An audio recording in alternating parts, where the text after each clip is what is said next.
Hi guys, in this video I'm going to show you how to make a Christmas Jell-O poke cake. So you need to have 1 box of cake mix, either the pure white cake or French vanilla, that's what I've chosen to go with. And you need to have all the ingredients needed to make the cake: eggs, water, oil usually, or egg whites. You also need to have 1 package of strawberry Jell-O, small package, 3 ounces, and 1 3-ounce package of lime Jell-O. Those are my preferred flavors, just something that's red and green. You need to have Cool Whip for topping, 13 by 9 inch baking pan for your cake.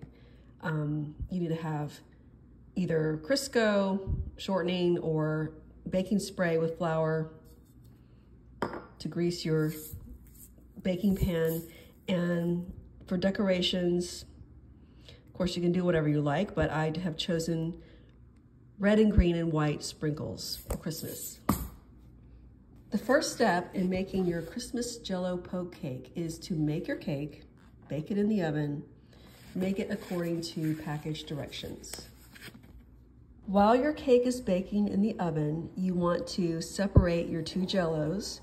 You're going to have 1 bowl for the green, 1 bowl for the red. Make sure that your bowls are large enough to hold both the powder and the water that you're going to add to them. You're only going to use half a package of each. So half a package is roughly equal to 1/4 cup of this dried powder that you see here. So you're going to put 1/4 cup of the red here in 1 bowl and 1/4 cup of the green in another bowl.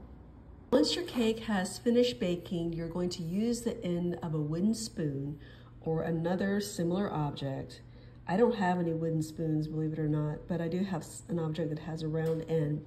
And you're gonna poke holes in your cake. You're gonna poke holes that are roughly about 2 inches apart. Whoops.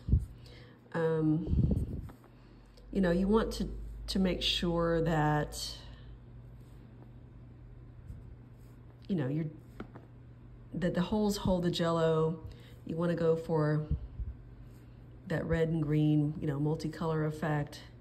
I may not be doing a perfect job here, but hopefully you get the idea. You know, maybe you'll do a better job than me.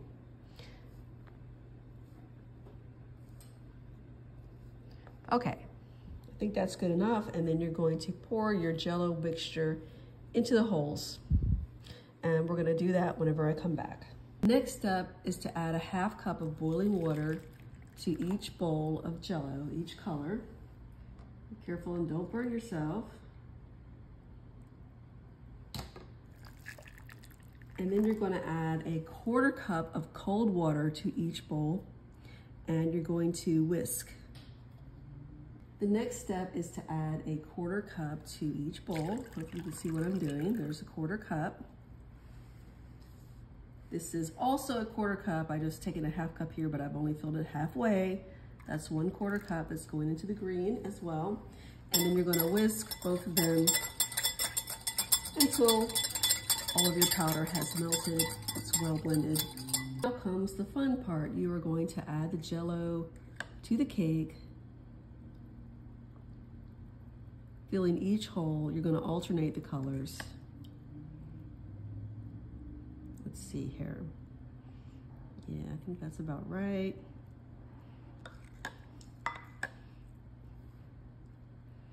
Be careful about drips if you can. I'm not saying that everybody's perfect. I'm not perfect. Just giving you a little bit of advice. Try not to drip. If you drip, no big deal. It's all going in the same place eventually. It's going to end up in the same place. Somebody's belly, your belly, and somebody else's belly.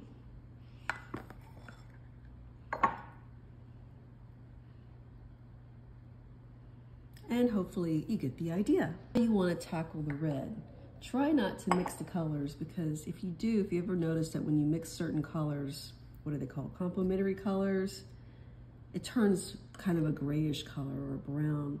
And that's not what you want. You want a colorful, festive cake that has vibrant reds and greens. So try not to mix the colors if you can. Like I made a little spill. It happens.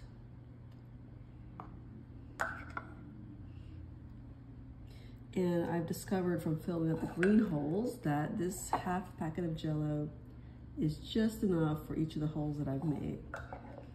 I'm not gonna have any left over. Now, what you're gonna do with the remaining powder that you didn't use, I mean, that's up to you. Try to use it sparingly, like I've just used a little bit too much red elsewhere. Okay, then the next step is to let this sit in the fridge for 2 hours. You want it to cool and to set. The next step is to add your whipped topping to the cake. It's a little bit of a challenge to get this on nicely without having your cake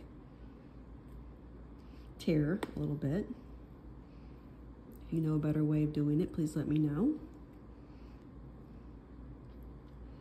And you're going to put it back in the refrigerator for 2 hours to let it set a little bit more. And you can sprinkle with the toppings as desired and serve. After your poke cake has set for 2 hours, then you can serve and enjoy. This is super easy to make. And it's very moist and delicious.